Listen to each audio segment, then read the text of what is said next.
ओम नमो भगवते वासुदेवाय नमः। जय श्री राधे कृष्णा। नमस्कार प्रिय भक्तगणों, चैत्र मास के शुक्ल पक्ष में आने वाली एकादशी का नाम है कामदा एकादशी। और आज की इस वीडियो में हम चैत्र मास की कामदा एकादशी के बारे में बात करेंगे। आज हम आपका कंफ्यूजन दूर करेंगे कि आपको कामदा एकादशी व्रत कब रखना है, 7 अप्रैल या फिर 8 अप्रैल को। लेकिन वीडियो को पूरा देखिएगा, तभी आपकी कंफ्यूजन दूर होगी। तो आज की वीडियो में हम जानेंगे कि कामदा एकादशी इतनी महत्वपूर्ण क्यों है, और जानते हैं चैत्र मास की शुक्ल पक्ष वर्ष 2025 एकादशी व्रत के शुभ मुहूर्त के बारे में, व्रत के नियमों के बारे में, पूजन विधि के बारे में, इस व्रत में क्या खाना चाहिए, क्या नहीं खाना चाहिए, व्रत का पारणा यानी कि व्रत कब खोले, व्रत खोलने का शुभ मुहूर्त कब से कब तक है, व्रत का पारण किस वस्तु के सेवन से करना चाहिए, एकादशी और द्वादशी तिथि कब से कब तक है, पूजा का शुभ समय क्या है, राहु काल का समय क्या है, व्रत का पारण किस दिन करेंगे और किस चीज से करें, हरिवासर कब से कब तक है, साथ ही आप जानेंगे पूजा विधि के बारे में। तो सारी बातें आज की इस वीडियो में जानेंगे, तो आप अंत तक वीडियो में बने रहे। नमस्कार दोस्तों, स्वागत है आप सभी का एक बार फिर से आपके पसंदीदा चैनल हिंदू रिलीजियस टेल्स में। दोस्तों, वीडियो शुरू करने से पहले एक बार पूरी श्रद्धा के साथ कमेंट सेक्शन में लिखें, जय श्री हरि विष्णु। भगवान हरि की कृपा आप पर सदैव बनी रहेगी। और वीडियो को लाइक करके चैनल को सब्सक्राइब अवश्य कर लीजिए। प्रिय भक्तगणों, हिंदू धर्म में एकादशी व्रत को सबसे श्रेष्ठ माना जाता है, तभी तो इस व्रत का राजा कहा जाता है। एकादशी व्रत में भगवान विष्णु की पूजा की जाती है। मान्यता है कि जो व्यक्ति इस व्रत को सच्चे मन से करता है, उसे सभी पाप से मुक्ति मिलती है और उसकी सभी मनोकामनाएं पूर्ण होती हैं। दोस्तों, एकादशी व्रत साल में कुल 24 बार और महीने में 2 बार आता है। हर महीने पूर्णिमा के बाद की कृष्ण पक्ष और अमावस्या के बाद की शुक्ल पक्ष तिथि को एकादशी मनाई जाती है। माह में 2 एकादशियां होती हैं, अर्थात आपको माह में बस 2 बार और वर्ष के 365 दिनों में मात्र 24 बार ही नियम पूर्वक एकादशी व्रत रखना है। हालांकि प्रत्येक तीसरे वर्ष अधिक मास होने से 2 एकादशियां जुड़कर ये कुल 26 होती हैं। कृष्ण पक्ष में आने वाली एकादशी में व्रत करने से पूर्वजों और पितरों का आशीर्वाद प्राप्त होता है। वंश की वृद्धि के साथ संतान सुख की प्राप्ति भी होती है। इसी प्रकार शुक्ल पक्ष को पड़ने वाली एकादशी को व्रत करने से पितृमातृकाओं एवं मातृमातृकाओं को प्रसन्नता होती है और उन्हें मुक्ति मिलती है। पुराणों के अनुसार जो व्यक्ति एकादशी करता रहता है, वह जीवन में कभी भी संकटों से नहीं घिरता और उसके जीवन में धन और समृद्धि बनी रहती है। एकादशी व्रत के दिन चावल नहीं खाना चाहिए। इस दिन चावल को जीव के बराबर मानते हैं, क्योंकि शास्त्रों में धार्मिक मान्यता के अनुसार ऐसा माना जाता है कि एक बार महर्षि मेधा ने यज्ञ में आए हुए एक भिक्षु का अपमान किया था, जिसके कारण मां दुर्गा नाराज हो गई और मां दुर्गा को मनाने के लिए महर्षि मेधा ने अपना शरीर त्याग दिया, जमीन में धंस गया। इससे मां दुर्गा प्रसन्न हो गई और महर्षि को आशीर्वाद दिया कि उनके अंग भविष्य में अन्न के रूप में उगेगी। इस कारण एकादशी के दिन अन्न चावल और जौ उगा। उस दिन एकादशी तिथि थी, इसलिए चावल को जीव माना गया। यही वजह है कि एकादशी के दिन चावल खाना नहीं खाना चाहिए। दोस्तों, एकादशी के दिन दान करना अच्छा माना गया है। व्रती व्यक्ति को इस दिन सामर्थ्य के अनुसार वस्त्र, जल, आभूषण, आसन, पंखा और फल इत्यादि का दान करना चाहिए। मान्यता है कि इस दिन जल से भरे कलश का दान करने से बहुत अधिक पुण्य प्राप्त होता है। लेकिन इस दिन चावल और आटा को दान करना इस दिन निषेध है। ये दोनों चावल और आटा और अगले दिन द्वादशी के दिन दान करना चाहिए। चलिए बात कर लेते हैं कि एकादशी व्रत का नियम क्या है। तो सर्वप्रथम जान लीजिए 10वीं के नियम क्या है। सर्वप्रथम आपको करना है यह है कि आप सुबह सवेरे जल्दी जाएं, क्योंकि एकादशी असल में एक दिन का व्रत होता ही नहीं है। एकादशी तो 3 दिनों का महाव्रत होता है। इस व्रत को करने में थोड़ी मेहनत ज्यादा लगती है, लेकिन यह व्रत राज है। यह जीवन से तो कष्ट खत्म करता ही है, मृत्यु के बाद भी बहुत बड़े पुण्य फलों को देने वाला है। तो करना यह है प्रिय भक्तगणों कि आपको एकादशी में 10वीं तिथि को जो व्रतधारी है उनको 10वीं तिथि को जल्दी जागना है। जल्दी जागने के बाद आप अपने जो भी दैनिक कार्य वगैरह है कर लीजिए। कुछ भक्त 10वीं तिथि को भी चावल नहीं खाते हैं। आपकी इच्छा हो तो पूरे दिन न खाइए, नहीं तो शाम का जो पूजन होता है उस 10वीं में चावल नहीं खाया जाता है। बाकी सूर्यास्त होने से पहले आपको 10वीं तिथि में यदि व्रत रख रहे हैं तो खाना खा लेना है। रात को आपको फल, दूध, जल यह सब खा लेना है। अनाज बस सूर्यास्त होने से पहले जो लोग व्रत रखते हैं उनको खा लेना है। इसके बाद प्रिय भक्तगणों, अब आपको अगली सुबह का इंतजार करना है। अगली सुबह अब आप अपने एकादशी व्रत का पारण करेंगे।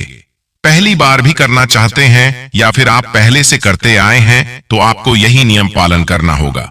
दोस्तों, अगले दिन हम एकादशी व्रत का संकल्प लेंगे। तो एकादशी की जो सुबह होगी, आप सुबह से पहले यानी सूर्योदय से पहले जाग जाएंगे। अपने दांतों को दातुन से साफ करिएगा। दातुन से साफ करने के बाद सर्वप्रथम जो है वह नहा धोकर के सबसे पहले सूर्य नारायण को अर्घ्य दिया जाएगा। उसके बाद जो भी आप घर में तुलसी हैं, तुलसी के पास आप दीप, अगर अंधेरे पूजा करें तो दीपक वगैरह जला दीजिएगा। जल मत चढ़ाइए। वहीं पर यदि तुलसी की जड़ में आपने शालिग्राम रखा है तो शालिग्राम जी को तुलसी की जड़ में ही स्नान वगैरह करा करके उनको भोग वगैरह लगाया जाता है। लेकिन आप यदि इस तरह से तुलसी जी की पूजा कर रहे हैं तो आज जल और भोग दोनों ही लगाएंगे। भगवान विष्णु के भोग के लिए अगर आपने पत्ते पहले से तोड़े हैं तो बहुत अच्छी बात है, नहीं तो तुलसी की पत्तियां अगर सूख कर गिरी है तो उनको धो करके भी भगवान विष्णु के भोग के लिए आज की पत्तियों का इंतजाम आप कर सकते हैं। लेकिन यह ध्यान रहे कि आज के दिन आप तुलसी जी को तोड़ेंगे नहीं, किसी भी तरह से उनसे छेड़छाड़ नहीं करेंगे। तो यह काम हो गया। उसके बाद हम घर में भगवान विष्णु की पूजा करेंगे। कैसे पूजा करेंगे? अब देखिए, एकादशी माता का प्राकट्य हुआ है तो आज आप चावल नहीं खाएंगे। ध्यान रखिए, जो व्रत रखते हैं उन्हें तो यह ध्यान देना है, लेकिन अब जो व्रत नहीं रखते हैं उनको भी 10वीं और एकादशी के दिन चावल नहीं खाना है। इस बात का विशेष ध्यान रखें। उपाय करने के लिए आप बस लहसुन प्याज मत खाइएगा, बाकी सारे उपाय आप कर सकते हैं। तो मैं बात कर रहा था कि आपको ये काम कर लेना है कि भगवान विष्णु की पूजा का भली भांति आप तुलसी जी की पूजा करें। जैसे मैंने बताया, आप दीपक जलाएं, धूप बत्ती जलाएं, लेकिन उनको भोग वगैरह ना लगाइए। उसके बाद लड्डू गोपाल जी, शालिग्राम जी जो भी स्वरूप है उनकी विधिवत पूजा करेंगे। पूजा में सभी जानते हैं जल से स्नान कराएं। स्नान कराने के बाद अब आपको भगवान को विधिवत चंदन लगाना है, फूलों की माला पहनाना है, इत्र लगाना है। जो भी जितनी आपकी व्यवस्था है, जितनी आपकी क्षमता है उसके अनुसार भगवान की पूजा करें। भोग लगाए हैं। भोग लगाने के बाद आप बैठ करके भगवान विष्णु का सबसे महामंत्र है एयूएम नमो भगवते वासुदेवाय नमः, इस मंत्र का जाप करिए। ध्यान रहे, एकादशी के दिन माता लक्ष्मी की भी आराधना होती है। अब पूजा वगैरह आपको विधिवत कर लेना है।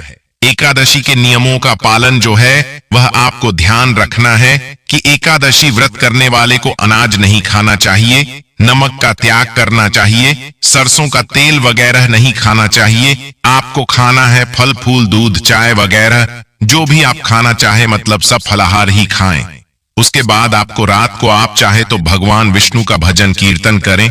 12 बजे के बाद सोएं। तो यह सब हमारी अपनी क्षमता है, इस तरह से आपको करना है। अब हम बात कर लेते हैं पारण की। अब पारण में क्या और कैसे करना है? एकादशी के व्रत को समाप्त करने को पारण कहते हैं। एकादशी व्रत के अगले दिन सूर्योदय के बाद पारण किया जाता है।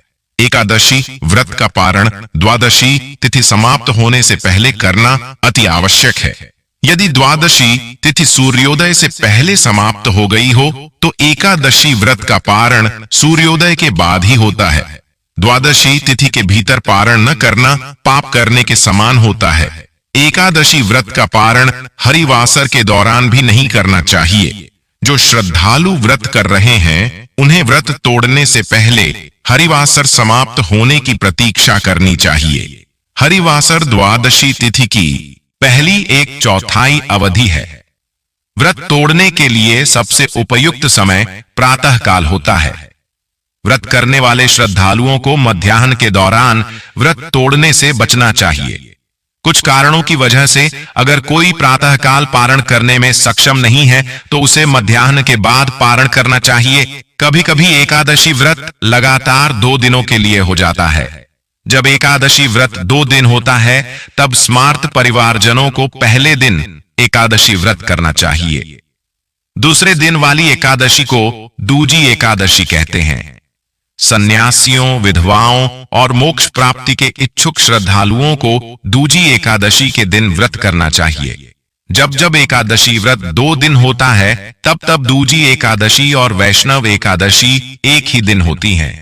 भगवान विष्णु का प्यार और स्नेह के इच्छुक परम भक्तों को दोनों दिन एकादशी व्रत करने की सलाह दी जाती है।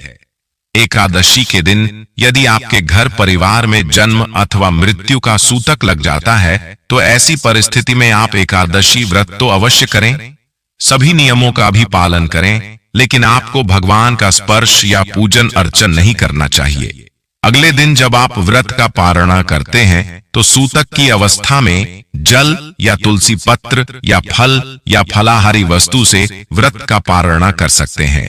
यदि आप यात्रा में हैं या कहीं बाहर है और पूजा पाठ या पारणा की व्यवस्था नहीं हो पा रही है तो आंख बंद करके मानसिक रूप से मन में सभी वस्तु का सभी विधि का ध्यान करते हुए यदि आप एकादशी व्रत करेंगे तो आपको एकादशी पूजा का व्रत का पूरा पुण्य प्राप्त होगा। क्योंकि हमारे धर्म ग्रंथों और पुराणों में मानसिक पूजा का भी विधान बताया गया है। और इसी तरह यदि कोई माताएं बहनें मासिक धर्म पीरियड की अवस्था में रहती हैं तो ऐसी अवस्था में भी उनको व्रत करना चाहिए। व्रत के नियमों का भी पालन करना चाहिए, लेकिन उनको भगवान का स्पर्श या पूजन अर्चन नहीं करना चाहिए। साथ ही जो माताएं बहनें गर्भावस्था में हैं, गर्भवती है तो उनको अपने बालक का, अपने शिशु का, गर्भस्थ बच्चे का ध्यान रखते हुए ही एकादशी व्रत करना चाहिए। अच्छी प्रकार से फलाहार करके वह व्रत कर सकती हैं, लेकिन कोई भी इस दिन गलत काम ना करे। किसी भी प्रकार का पाप कर्म बिल्कुल ना करे। सभी तरह से आपको अच्छे मन से पवित्र अवस्था से एकादशी व्रत का नियम विधि विधान से पालन करके ही करना चाहिए। अगर जाने अनजाने में आपसे कोई त्रुटि हो जाती है, गलती हो जाती है तो प्रभु से आप क्षमा याचना अवश्य कर लीजिएगा। प्रभु कृपा निदान है, दयालु है, आपको क्षमा दान अवश्य ही प्रदान करेंगे। आइए अब जानते हैं कामदा एकादशी कब है। चैत्र मास शुक्ल पक्ष की एकादशी तिथि प्रारंभ समय 7 अप्रैल 2025 दिन सोमवार रात्रि 8:12। एकादशी तिथि की जो समाप्ति है वह 8 अप्रैल 2025 दिन मंगलवार रात्रि 9:14 पे एकादशी तिथि की समाप्ति है। तो सूर्योदय व्यापनी के अनुसार सभी भक्तजन 8 अप्रैल 2025 दिन मंगलवार को व्रत को धारण करेंगे। 7 अप्रैल को 10वीं दिन के नियमों का पालन करेंगे। 8 अप्रैल को एकादशी का व्रत धारण करेंगे और 9 अप्रैल को एकादशी व्रत का पारण किया जाएगा।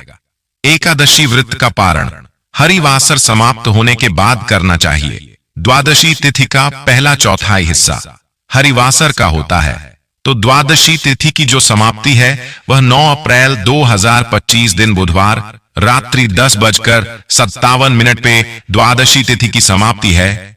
तो सभी भक्तजन व्रत का पारण 9 अप्रैल को सुबह 6:02 से सुबह 8:35 तक व्रत का पारण कर लेंगे। कामदा एकादशी व्रत का पारण गोघृदन पारणम यानी कि गौ घृत से व्रत का पारण है। यह संभव ना हो तो आप जल, फल या तुलसी दल से व्रत का पारण करें। 8 अप्रैल को ब्रह्म मुहूर्त का समय सुबह 4:32 से सुबह 5:18 तक होगा। सूर्योदय का समय सुबह 5:42 सूर्यास्त शाम 6:17 होगा। 8 अप्रैल को राहुकाल का समय दोपहर 3:08 से शाम 4:43 तक होगा और 9 अप्रैल को सुबह 11:39 से दोपहर 1:34 तक होगा। राहुकाल समय के दौरान कोई भी शुभ कार्य या नया कार्य नहीं करना चाहिए, इस बात का ध्यान रखें। 8 अप्रैल को नक्षत्र अश्लेषा होगा सुबह 7:55 तक, उसके बाद मघा नक्षत्र होगा, योग शूल होगा शाम 6:11 तक, उसके बाद गंड योग होगा। इस दिन रवि योग और सर्वार्थ सिद्धि योग भी बन रहा है। एकादशी तिथि के दिन जो कि सुबह 6:03 से शुरू होकर के सुबह 7:55 तक होगा, जो कि बड़ा ही अच्छा संयोग बन रहा है। जो भी व्रती है उन्हें दशमी तिथि के दिन शुद्ध और सात्विकता का पालन करना चाहिए। दशमी तिथि के दिन सूर्यास्त से पहले ही भोजन ग्रहण कर लेना चाहिए। दोस्तों, ऐसा कहा गया है कि इस व्रत को करने के लिए दोस्तों व्रत की शुरुआत दशमी तिथि के दिन से होती है। दशमी, एकादशी और द्वादशी 3 दिन का यह व्रत है। तो दोस्तों, दशमी तिथि का जो दिन का आखिरी समय होता है, जबकि सूर्य अस्त होने वाला होता है, तभी से ये व्रत शुरू हो जाता है। इसके बाद दोस्तों, जैसे आप जो भी भोजन करेंगे, दशमी तिथि के शाम के भोजन के बारे में बता रहा हूं दोस्तों, जिसमें कि आपको दोस्तों चावल बिल्कुल नहीं लेना है। और दशमी तिथि के दिन अगर आप गृहस्थ हैं, तो जब आप आसमान में जैसे तारे उदय हो जाएं, उस समय पर आप अपना भोजन ग्रहण कर लीजिए।